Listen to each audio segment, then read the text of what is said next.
Thanks to a platform that offers a virtual girlfriend experience, a man can receive far more than he did in the past.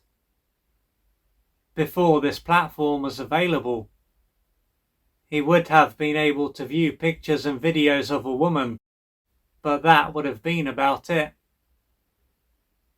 Now, by paying a certain fee to a woman, he will be able to see her body and talk to her.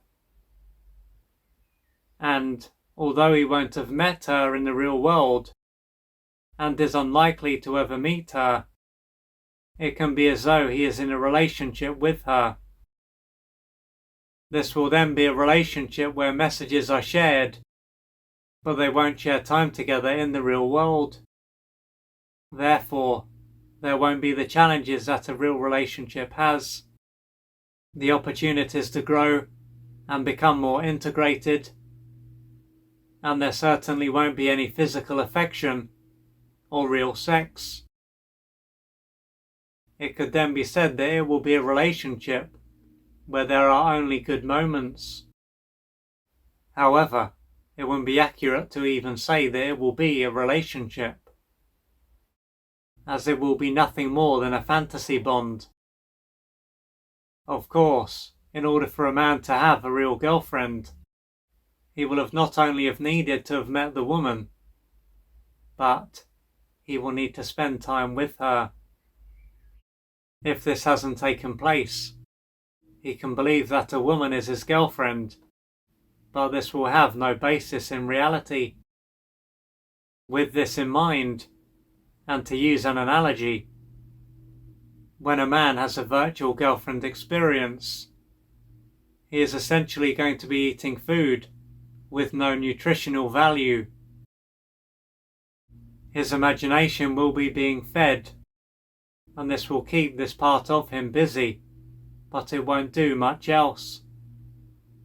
The woman or women that he talks to are then going to give him the ingredients, but he will be the one who is making the cake, so to speak. Thus, if it wasn't for his imagination, talking to a woman online would do very little for him. By being in contact with her, he can feel respected, valued, and loved. And this is going to have a positive impact on his well-being. Yet, as he is only feeding his imagination and is not receiving what he needs, the effect of what he is doing is likely to wear off sooner or later. As to why he has gone down this route, it can be due to a number of different reasons. For example, it could be because he was lonely and wanted the attention of an attractive woman. Then again, he could be in a relationship that is not going very well. Regardless of what it was, he would have been in pain and needed a way to release tension and feel better. On one level, having a virtual girlfriend experience won't be the same as drinking alcohol, for instance. But at a deeper level, there won't be much difference.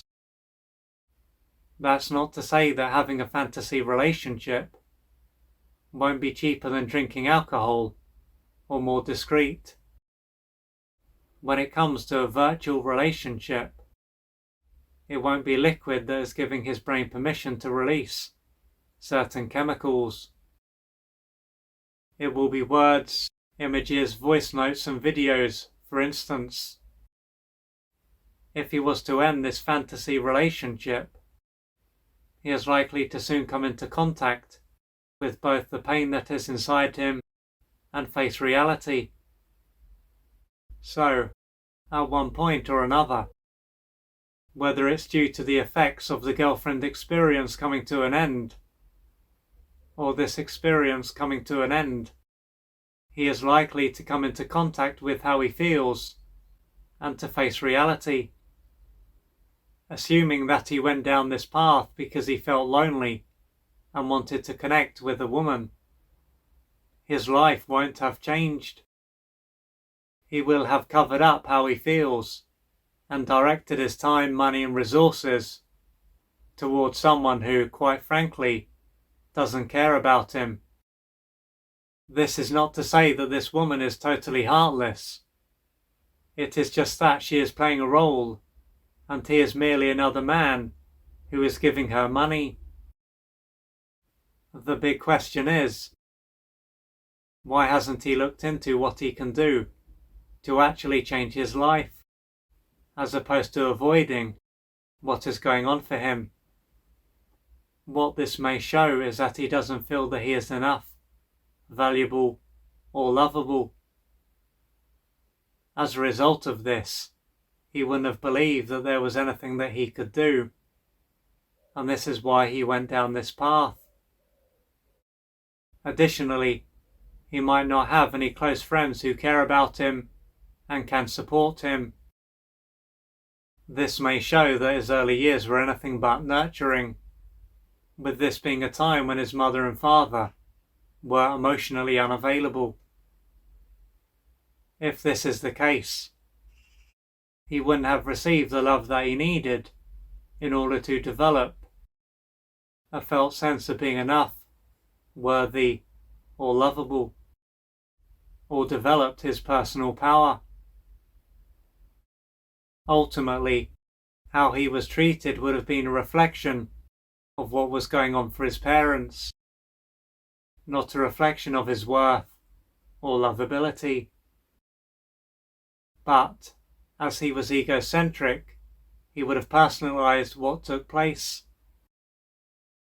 Irrespective of what his early years were like or what sent him down this path, it will be important for him to no longer abandon himself. The truth is that his life is important, but he needs to be the one to take the first step and reach out for support. If he does this and keeps going, his life will gradually change. Yet, if he doesn't take the first step and continues to turn his back on himself, his life is likely to get even worse. If you would like to find out more about the services that I offer, please go to www.oliverjrcooper.co.uk or email me at info@oliverjrcooper.co.uk, and I'm looking forward to assisting you on your journey.